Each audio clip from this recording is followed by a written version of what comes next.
This episode of Motorhead Garage is all about air, or rather different uses for the windy stuff. Air for go, air for stow. This one should be a breeze.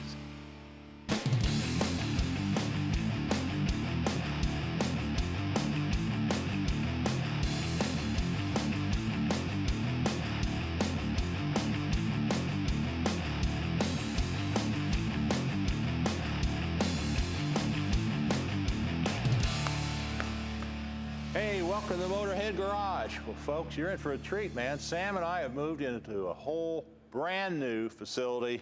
And look what we're doing here. You know, if we're like you move into a new garage, you got an old garage floor, you want to fix it up and make it look nice. We found an easy way to do it, and that's with Armor Garage right here. And I'm putting in the last piece. As you can see, we even had to make up the logo for us. But to learn a little bit more about this, Sam's got the answer right over here. And you know, this Armor Garage tile, this is great stuff. Look at the size of this thing. These things weigh almost 4 pounds. Got a great interlocking feature here, and they're guaranteed for life. We got Jim Olympius with us. He's the president of Armor Garage. Jim, tell us all about this product. Now, the Army's using this, I understand.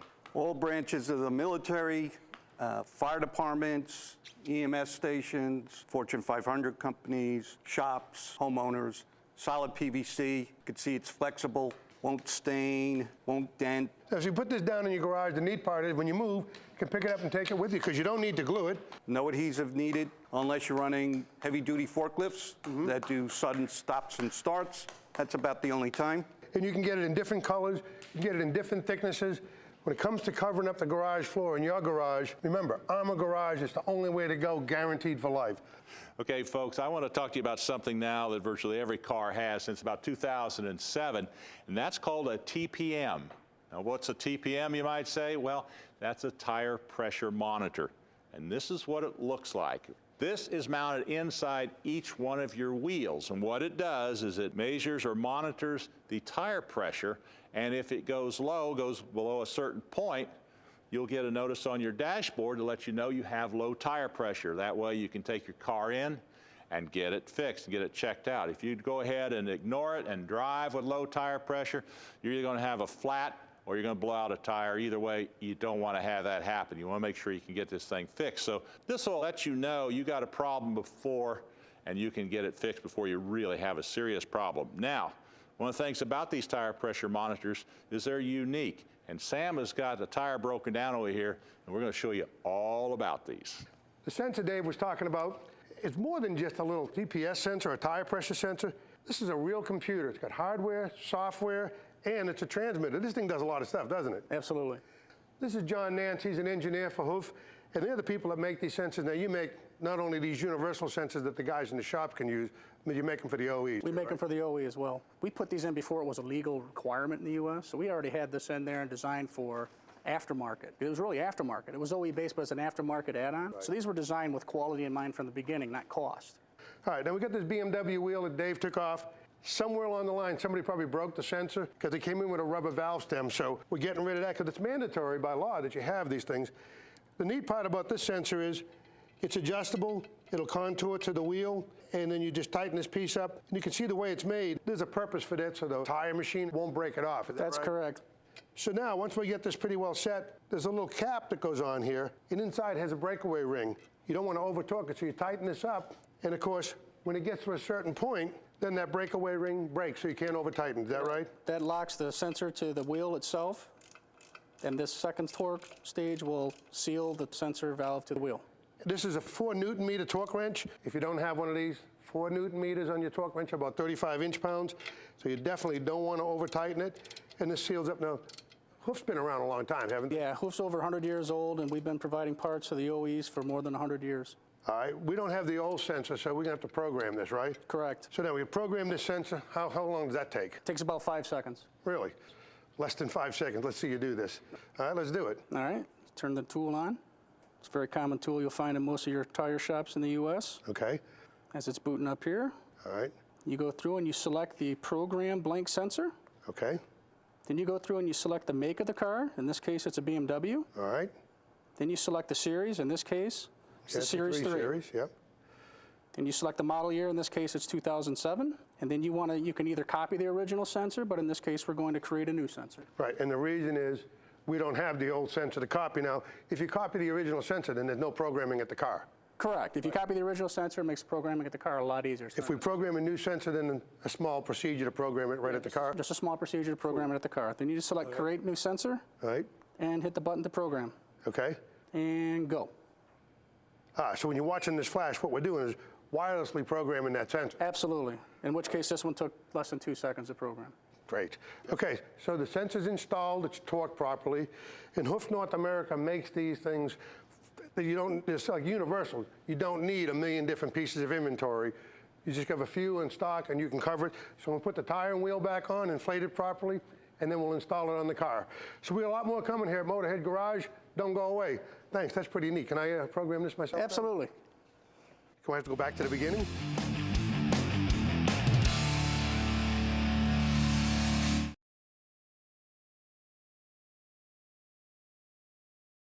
This edition of Motorhead Garage, presented by Low Car Performance Products, is being brought to you by ARP, the world leader in fastener technology. Flowmaster, the exhaust technology company.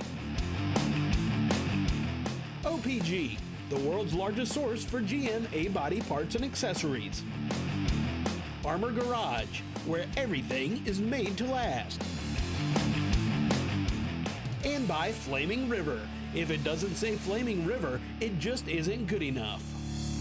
Hey, welcome back to Motorhead Garage. Well, folks, you guys out there that have a classic car like this, or any car that you store through the winter or want to keep nice and clean through storage, what we have here is the original car capsule. And you've seen this before. It's been around for a long time. And it does a great job. It keeps your car clean and also helps keep it from rusting and getting mold and mildew in there. But this has been around for a long time, but we got Phil Pataki here from Car Capsule. And Phil, welcome back to the show. I mean, Nice to be here. what a nice piece, but you made some improvements on that sense. Yes, we have. We've improved the seams. They're all welded seams opposed to our old sewn seams. We went to a heavier zipper, improved the base mat, and most importantly, we came out with a better fan. The fan is all Velcro now. It attaches easy, and it's easy for replacement when necessary. And these been around for what, almost 20 years? Close to 20 years, we're coming up on them, yeah. Man, I see them all over the place. Yep. Now, you got the outdoor one. That's pretty new, isn't it? The outdoor one's brand new. And the difference is only it's not clear, and it's rated for -20 below to 158 degree Fahrenheit, UV treatment. It has 2 fans. It blows twice as hard, changes that much air. So whether you put a car in there, a boat in there, a tractor, it comes out the same way. And we make them in all sizes. When you got a fan moving the air through here, that really keeps it dry inside, doesn't it? Well, as long as you got continuous airflow, you'll never ever get rust, mold, mildew, corrosion. Keeps it dry. Doesn't matter removing humidity. As long as that fan's continuously blowing, it'll always be dry. Because the air is always leaking out the zipper. That's what I was going to say. You're always getting a little bit of air leaking out the zipper, so you always keep replacing it. Absolutely. Now, look at this thing. Well, this is our new one. This is the first time it's ever been seen. This is the Showcase by Car Capsule. And this thing inflates in about 2.5 minutes, just the way you see it. Once it's fully inflated, you're done. Those tubes are self-supporting, will hold this thing up. Wow. And then you can pull your car in. It's the guy that wants to drive in and out, you know, get in easy out. Got side doors on both sides. It's got a full overhead door, and it utilizes the same 12-volt fan for the air circulation. This is incredible. This is like an inflatable garage, a regular showcase, huh? Yep, it's a Showcase. Yeah. Yeah, you can go in through the side like this, and of course you got your opening up there. And that is working pretty darn nice. So you can take the car in and out, and it stays up. Stays up. All right, here's one of the things I really like to see. And, you know, people come up, they're always touching this thing. You want to see how strong this is? You can pull on it, do this. You're not going to hurt it. But this is what's really impressive. About a 5-pound, you even put a 10-pound sledgehammer on that, and you don't have to worry about it. I think what we need to do is take the Showcase, let's put a car inside it. Let's do it.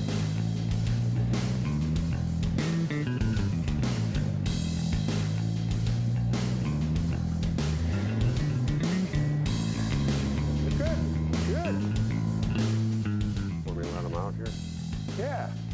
That's the neat part. You can get out the side, like having a door in your trailer. The amazing thing is it still stands up. Exactly.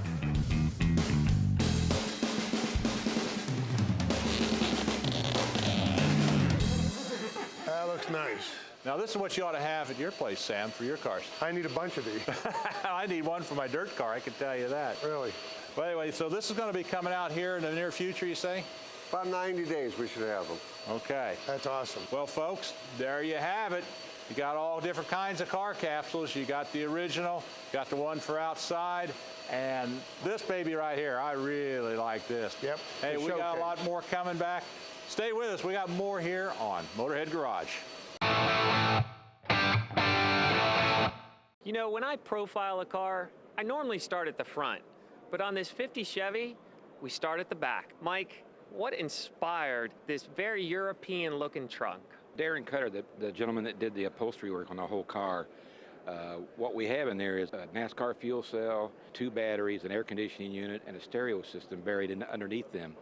We knew that if somebody opened the trunk, it wouldn't look very cool, so Darren came up with this suitcase deal, and it came out very well. Back in the day, this was a businessman's coupe, but they never looked this cool before. In fact, the front has carbon fiber. The hood, the trunk, the interior of the engine bay, it's all carbon fiber. We try to put a lot of that in a lot of our cars because it just keeps things lighter, and a lot of people like that look now. And you tucked a 572 in there, didn't you? Yeah, we actually moved the motor back 6 inches, which lost a lot of room. That's the reason a lot of the items that are in the trunk are in there, because we want to get a lot of the weight off the front axle so the car would handle well, too. That's not the standard grille on this car, is it? No, it's Corvette teeth, and then we put it on a bar that we made, and then there's turn signals in the ends of it that we built out of just a Lexan plastic. I'll tell you what, if I was a businessman back in the 1950s, this is the coupe that I'd want to be going on sales calls with.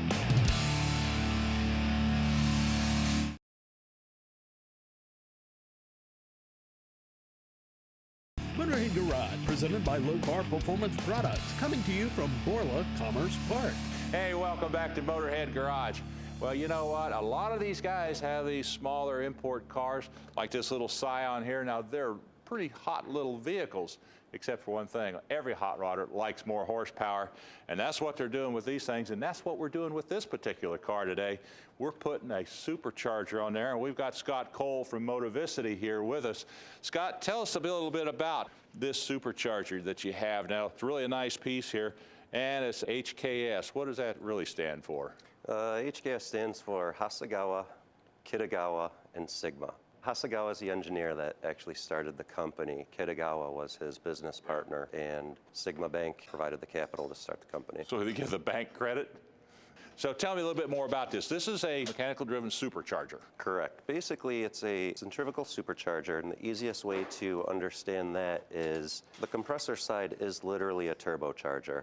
The drive side, instead of being driven by exhaust gas, is actually driven by a belt and pulley off the crankshaft. HKS has a whole line of different supercharger kits. This particular one is a complete bolt-on package for the Scion FRS and the Subaru BRZ. Well, it looks like it's a pretty simple unit, but I did notice that when we started, it had a lot of instruction books with it, and that is something we found out that you really want to do is read those instructions, because they may tell you to do something, you think, well, that's a little redundant, but if you don't do it, you'll find out why later on. Absolutely.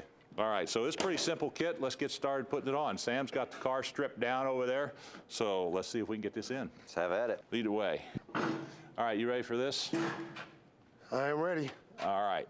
Now, first thing we're going to have to do is get our belt on there, though, so let me get the belt. All right. All right, before we go putting this thing on, there's a few more pieces we need to put in here. What we're working on is a brand new Scion. This is a joint venture between Toyota and Subaru.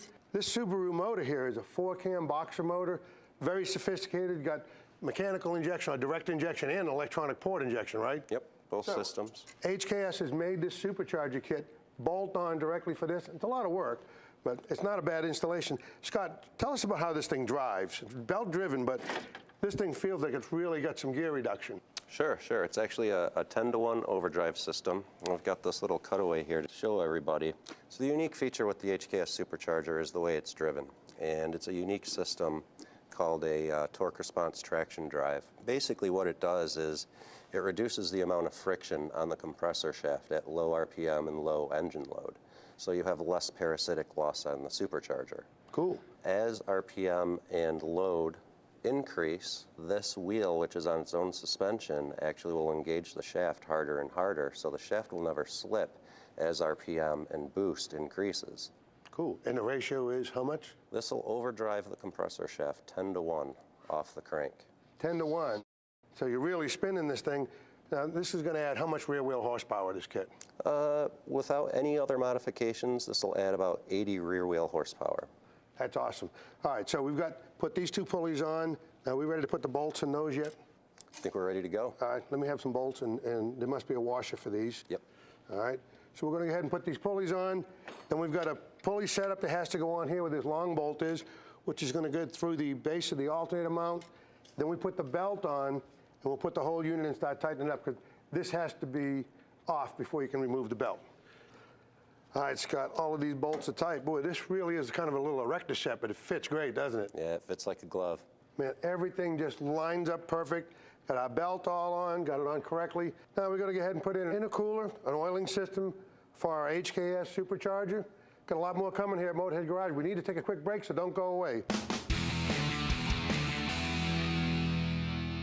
On this week's industry update, we are featuring something called garage art. And guys, you got your garage out there and you want to make it your dream garage like we have with our new one, call Garage Art. Look what they've done for us. GarageArt.com has got replica gas pumps, full-size ones, all different types, even the visible pumps. They really look good, and they make retro signs from 12 inches to 53 inches. All right, and they got over 2,700 different items. And Sam, I was looking at this, 22 and 9/10 cents a gallon. Do you remember that? I remember it clearly, buddy. I'll tell you. I don't remember that, because that was before my time. I hear you. They've got garage gear like trash cans. They make lighted and neon signs.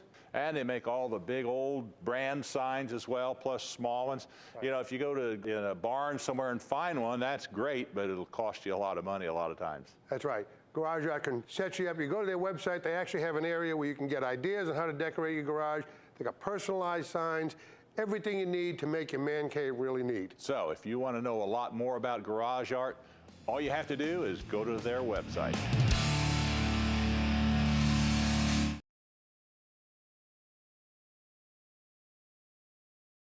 This edition of Motorhead Garage, presented by Low Car Performance Products, is being brought to you by Erickson Manufacturing. Tie it, tow it, load it. We've got you covered. Bull Lock, breakthrough one-key lock technology. Eagle Brand, don't get caught topless. Garage Art, your dream garage starts here. And by Hoof North America, makers of Intellisens, the smarter sensor. I'm going to have to redo part of this. Yeah, I don't think so. Hey, welcome back to Motorhead Garage. Well, you can see Sam done a pretty nice job here at getting this supercharger all mounted. It was a little bit of a challenge, but not bad, was it? Sam and Scott, and I'm going to go put the rest of the plumbing together. Good thing he was here to help you. Anyway, as you can see, they got this all in here. Now, a couple little points here we want to bring out. In this particular case, one of the things in your instructions that it says, and it doesn't make sense initially, is they tell you to unbolt the AC compressor housing, lift it up. And the reason for that is to move this cable around here so that you can hook this into your mass airflow sensor. So now, Scott, the next step is we'll go ahead and bolt in our mass airflow sensor. We're ready for that. Get this in here. So you got that put together. Let me put this so that the hose clamp is upright, which makes it a lot easier. We'll slide that on like so. Now that clamp goes around the bracket to secure it. Let me loosen that up just a skosh. And we'll go ahead and we'll get this started. Okay, Sam, hey, you got that pipe ready yet? Yep, I got it all dressed up. Here's the clamps are loose, so you can position it where you want. I'm assuming it's going to go right in here. You assumed right. Look at that, huh? You're so good. Yeah, amazing. All right, now you can see where we are, folks. Scott and I have got this thing moving right along here. I'm going to go ahead and tighten that up. And good thing to do is you leave some of these pipes loose. We'll leave this one a little bit loose in the meantime because we got some others coming down here, and I think the next step is to get our intercooler hooked up, right? That's it. We're almost done. Okay. I'm just barely snugging these. Okay, let's get the intercooler. Okay, here we are. We got the car raised up. Now, next step is to install the intercooler. Had to do a couple of things. First, one, we've already mounted here our Oil cooler, this is for our supercharger. And why is that? It's just to keep the internal overdrive cooled down and lubricated, and those rollers also need a special compound to maintain the right amount of friction on the compressors. So that's an important piece here. Now, first of all, before we get to the intercooler, talk about this bumper. We had to take this off, make a little modification here to mount our bracket. So we mounted a bracket here, one over here, and then of course we got a bracket over here. Now, show the intercooler here, Scott. Now, what is the purpose of this intercooler? Simply to cool the intake charge, so you have a cooler, denser charge that's more conducive for making horsepower. Right, anytime you compress air, it generates heat. So you could be blowing hot air in there. What we want to do is cool it. That's what this intercooler does. And it mounts right up here, pretty easy. Let's go ahead, we'll get this mounted and finish it up. Okay. All right, here's your next pipe. Now, this HKS kit is really complete, including you get all silicone hoses, and they even give you a little hose that acts as a grommet so it doesn't rattle when it goes through. There you go, buddy.